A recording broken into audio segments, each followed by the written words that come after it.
STA TV, media syiar Islam. Bismillahirrahmanirrahim. Alhamdulillah, wassalatu wassalamu ala rasulih wa ala alihi wa sahbihi, amma ba'd. Allah Ta'ala fi kitabihil karim, ya ayyuhalladzina amanu taqullaha haqqa tuqatih wa la tamutunna illa wa antum muslimun. Para pendengar Radio Syiar Tauhid 96,1 FM dimanapun Anda berada, kita memuji Allah Subhanahu wa Ta'ala dengan puji-pujian yang banyak. Allah Tabaraka wa Ta'ala, Dia yang patut untuk dipuji dalam keadaan seorang itu sempit maupun lapang. Segala sesuatu yang Allah Subhanahu wa Ta'ala takdirkan, keputusan yang Dia tetapkan adalah kebaikan bagi seluruh hamba-hambanya. Dan andai kata seorang itu benar-benar beriman bahwasannya Allah Subhanahu wa Ta'ala tidaklah mentakdirkan sesuatu kecuali kebaikan, tentulah dia akan banyak memujinya.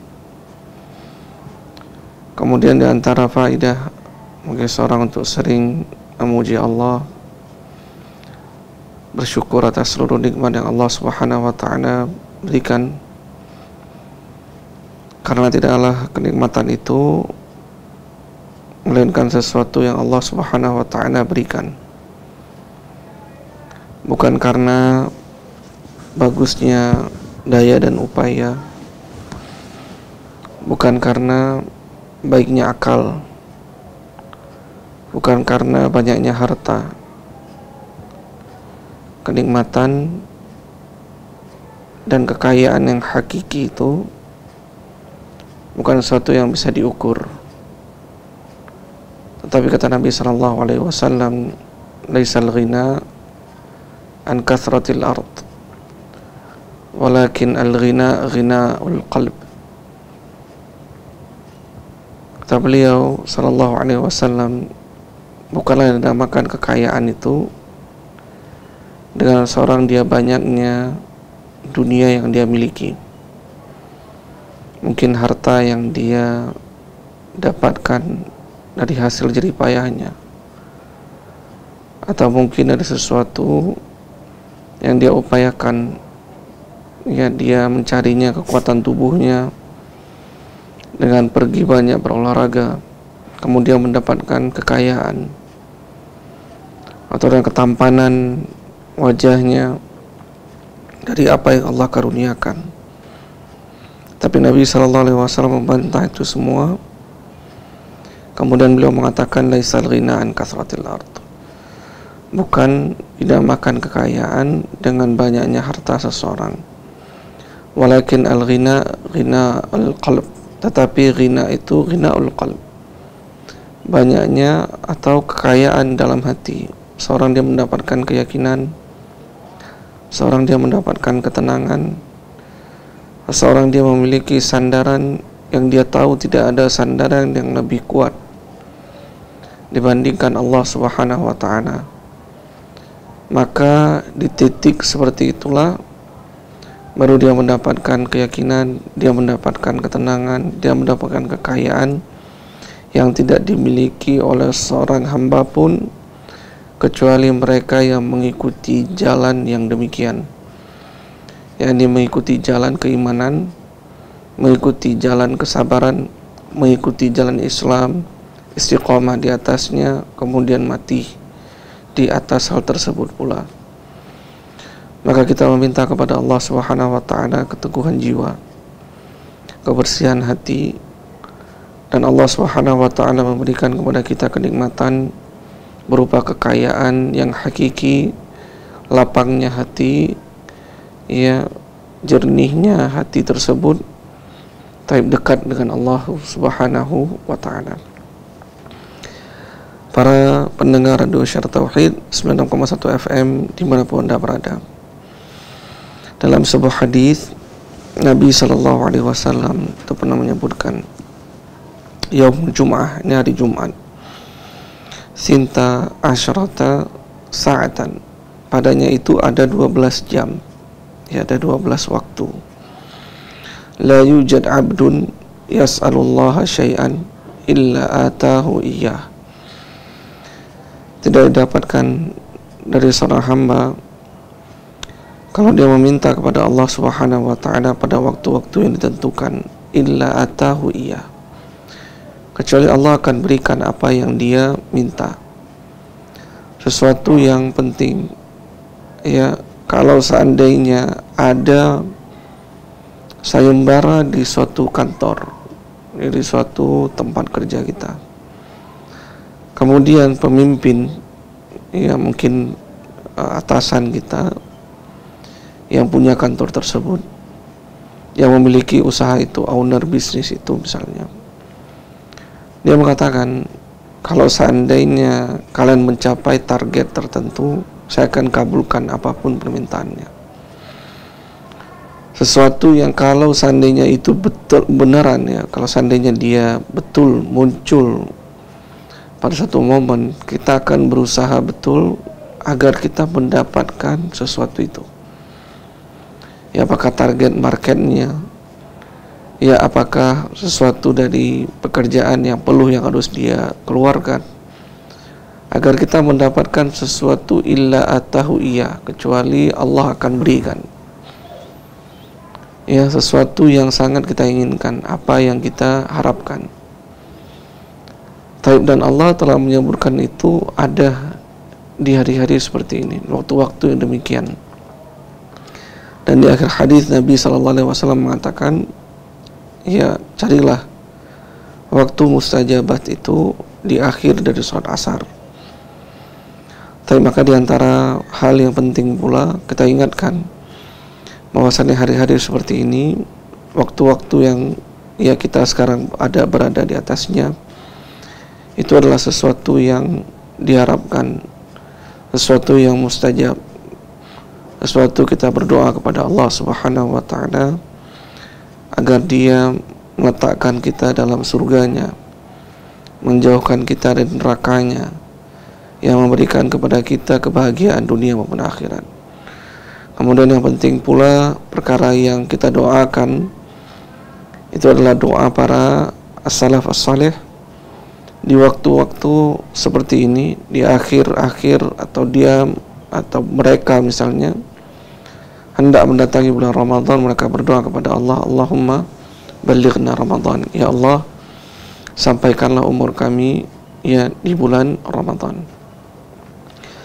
Tapi para pendengar radio Syiar Tauhid 96.1 FM dimanapun Anda berada, kita kembali membahas ya suatu kitab ya, yang dikarang oleh Asy-Syaikh ya, Abdul Hadi bin Hasan Wahabi hafizahullah ta'ala min kulli su'in wa makruhin.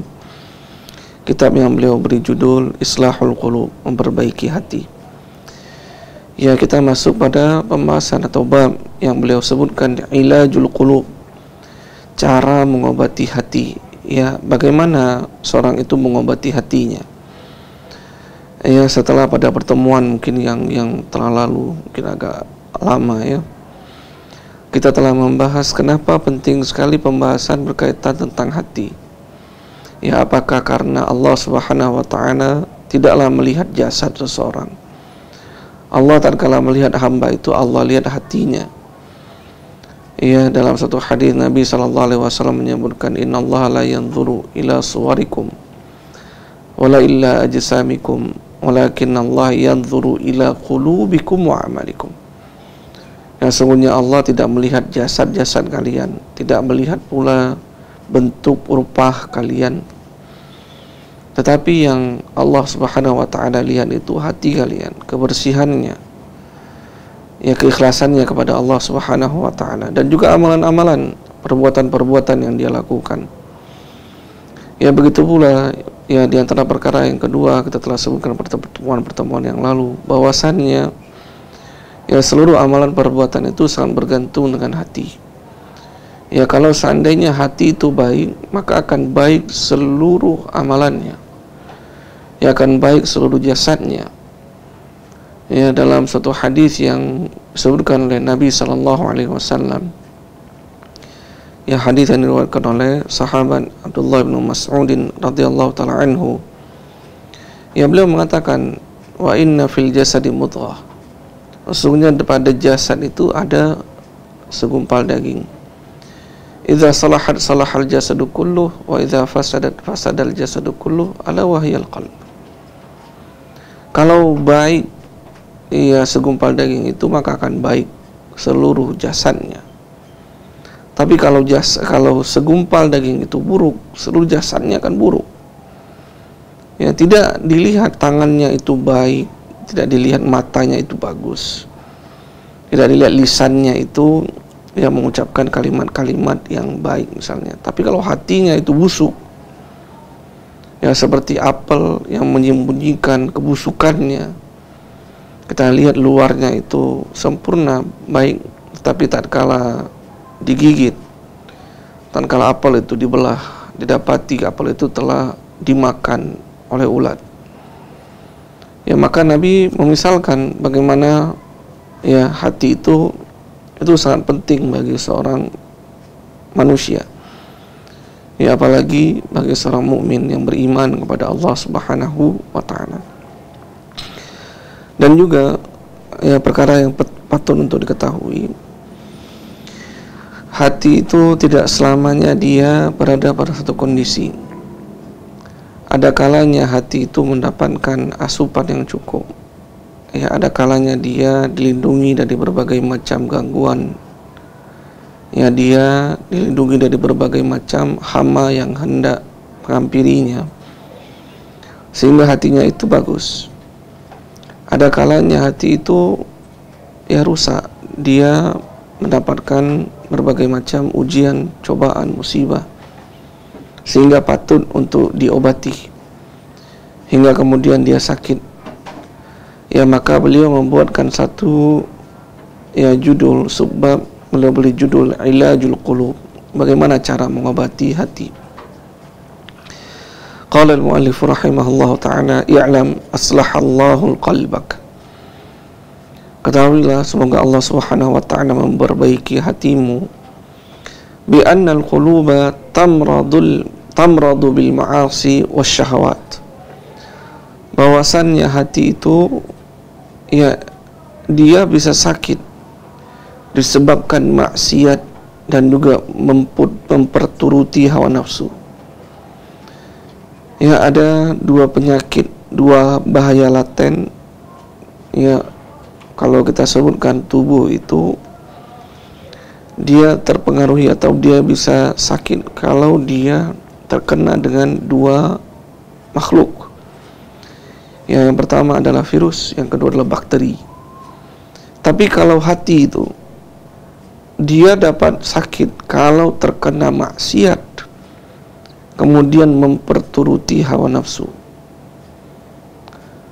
Taib, wa ta'thirudz dzunub, ya termasuk pula di dalamnya itu kejahilan, ya kebodohan. Taib, ketidakmengertian sesuatu dari perkara ya agama. Kemudian beliau mengatakan, wa ta'thirudz dzunub fil qulub ka ta'thiril amrad fil abdan. Balidz dzunubu amradul qulub wa dawa'uha wa la dawa'a laha illa tarkuha. Ya, beliau sebutkan, dan akibat dari maksiat, dosa itu pada hati seperti akibat ya sakit pada badan. Ya, kalau badan itu ada sakit maka melemah. Ya, maka dia membutuhkan istirahat. Maka kita membutuhkan obat. Ya, kita akan mencari kesadaran kemari untuk mengobati hati kita. Kita kalau mau beraktivitas, maka kita dapati kelemahan.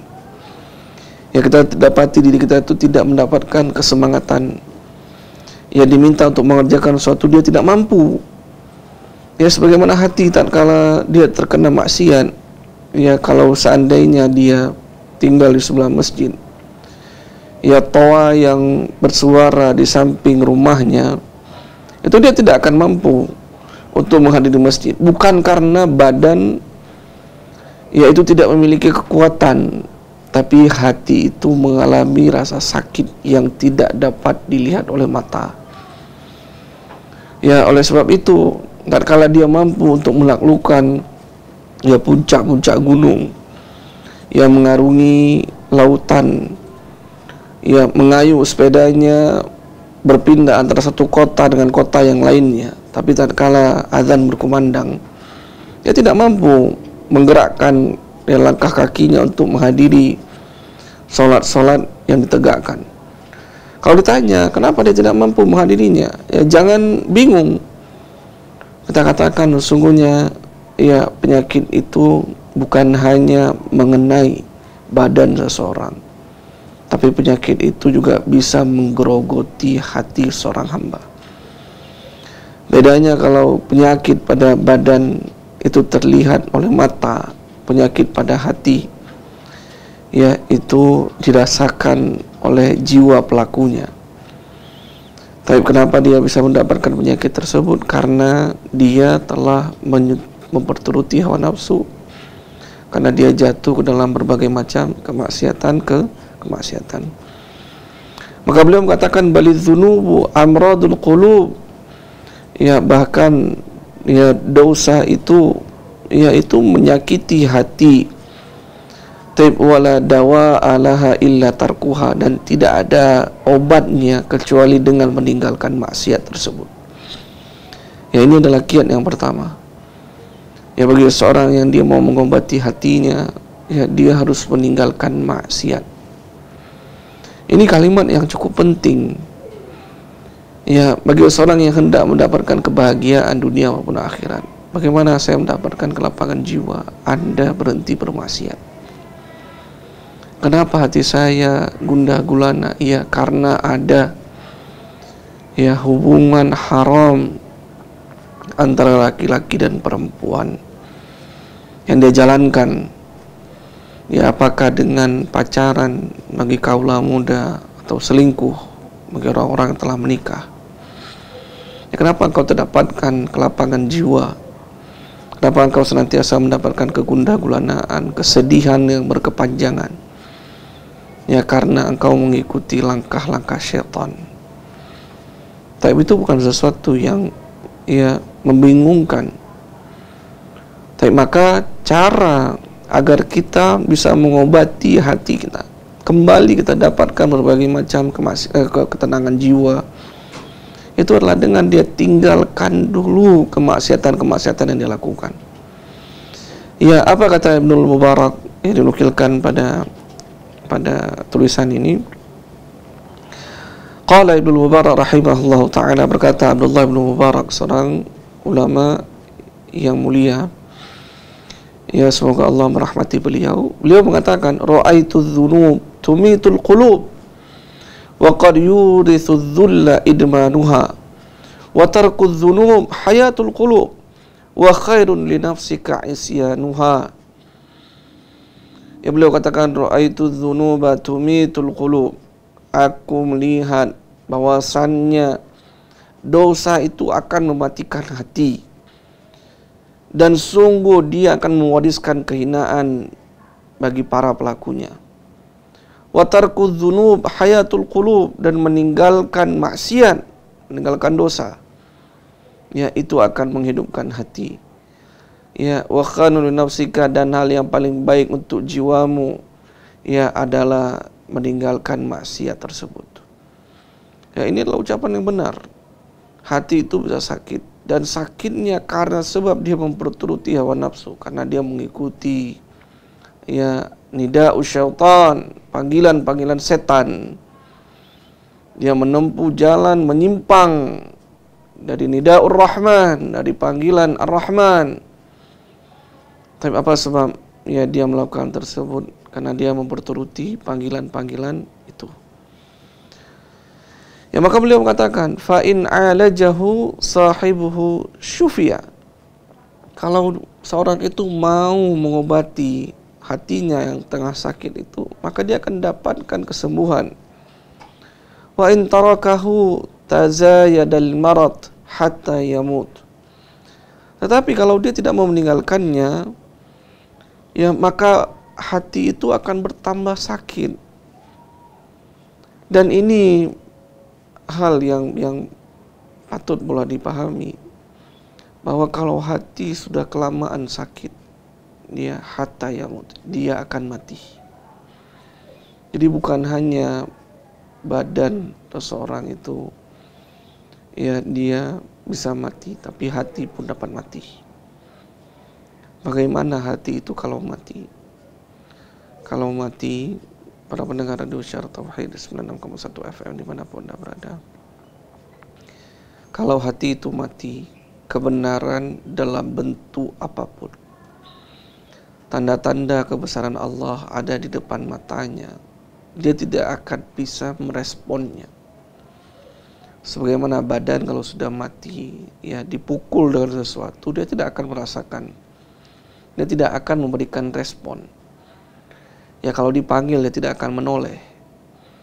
Ya kalau diajak berbicara dia tidak akan berbicara. Ya kenapa demikian? Karena hatinya telah mati. Ya bukan hanya buta, hati yang buta bukan. Ya, tetapi hati itu telah mati. Dan penetapan matinya hati itu Allah sendiri yang sebutkan. Allah katakan dalam ayat awaman kana maitan fa ahyaina. Ya apakah kami orang-orangnya, barang siapa yang kami jadikan mati kemudian kami hidupkan, faja'alna lahu nuran tamshi bihi finnas. Kemudian kami hidupkan dan kami berikan kepadanya itu cahaya, dia berjalan di tengah-tengah manusia. Ini kalau dipahami baik-baik, ya para pendengar radio Syiar Tauhid 91 FM dimanapun Anda berada, ini bukan mati jasad. Kan kalau mati jasad, dia nggak akan lagi bisa dihidupkan kemudian dia berjalan di tengah-tengah manusia. Ya ini adalah mati lain. Ini adalah mati yang berbeda. Mati hati. Ya kenapa dia mati hatinya? Ya karena dia telah memperturuti hawa nafsu. Ya kemudian kami hidupkan fahyainah. Kemudian kami hidupkan. Dengan dihidupkan dengan apa? Ternyata hati itu bisa disadarkan. Ya tapi ini beda. Ya terapi yang bisa diberikan bagi orang yang sakit dan hati yang mati. Karena kalau hati yang mati itu minta saja hanya kepada Allah. Ya rata-rata kalau hati mati itu diberikan nasihat, dia gak akan lagi bisa diluruskan, gak bisa. Maka Allah yang hidupkan. Ya sebagaimana memang ya hati yang sakit itu Allah juga sembuhkan. Ya tapi kalau masih sakit itu punya banyak jalan. Tapi kalau hati mati hanya Allah yang hidupkan. Ya kemudian dia diberikan cahaya, berjalan di tengah-tengah manusia. Tapi maka kita tatkala kita dapati hati kita dalam keadaan sakit, ya jangan ditunggu kematiannya. Ya Allah Subhanahu wa taala berfirman dalam Al-Qur'an tentang hati yang sakit ini. Fi qulubihim maradun fazadahumullahu marada walahum adzabun alimun bima kanu yakdzibun. Allah sebutkan dalam surah Al-Baqarah ayat 10, fi qulubihim maradun, di dalam hati mereka itu ada penyakitnya. Ya, jadi kematian hati, sakitnya hati itu bukan sesuatu yang ya dikatakan begitu saja, enggak. Allah sendiri yang menetapkan itu. Bahwa benar ada hati itu hati yang sakit. Dalam hati mereka itu ada penyakit. Fazadahumullahu marada. Kemudian Allah tambah sakit tersebut. Apakah Allah tambah begitu saja? Enggak. Bertambahnya sakit tersebut karena dia semakin memperturuti hawa nafsu, karena dia semakin berbuat dosa, kemaksiatan, kelalaian kepada Allah Subhanahu wa taala. Walahum adzabun alimun bima kanu yakdzibun, dan bagi mereka itu azab yang cukup pedih. Ya bima kanu yakdzibun, karena kedustaan yang mereka lakukan. Mereka tidak mau beriman ya kepada Allah Subhanahu wa taala Rabbul alamin.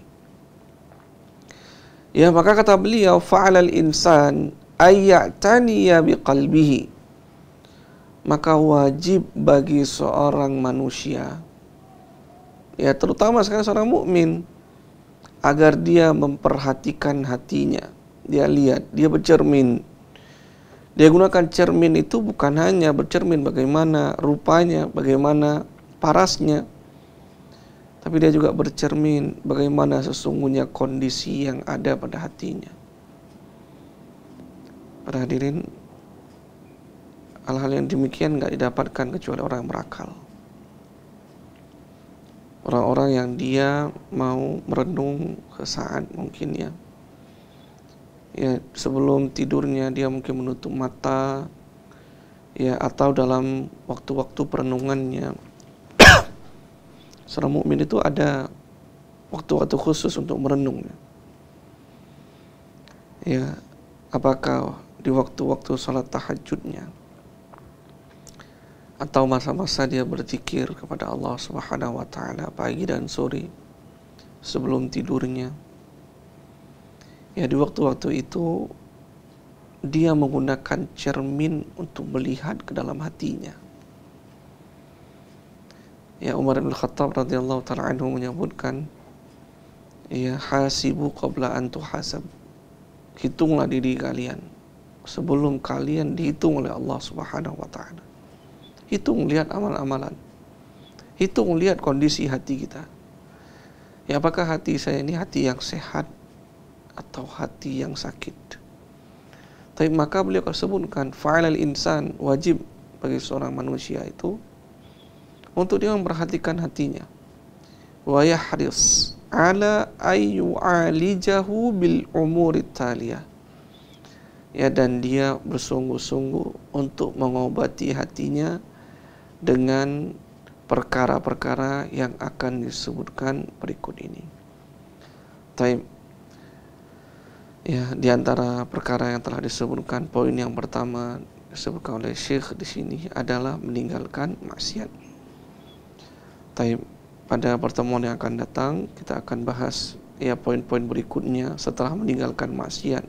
Apa obat ya bagi hati yang sakit agar dia bisa tersembuhkan.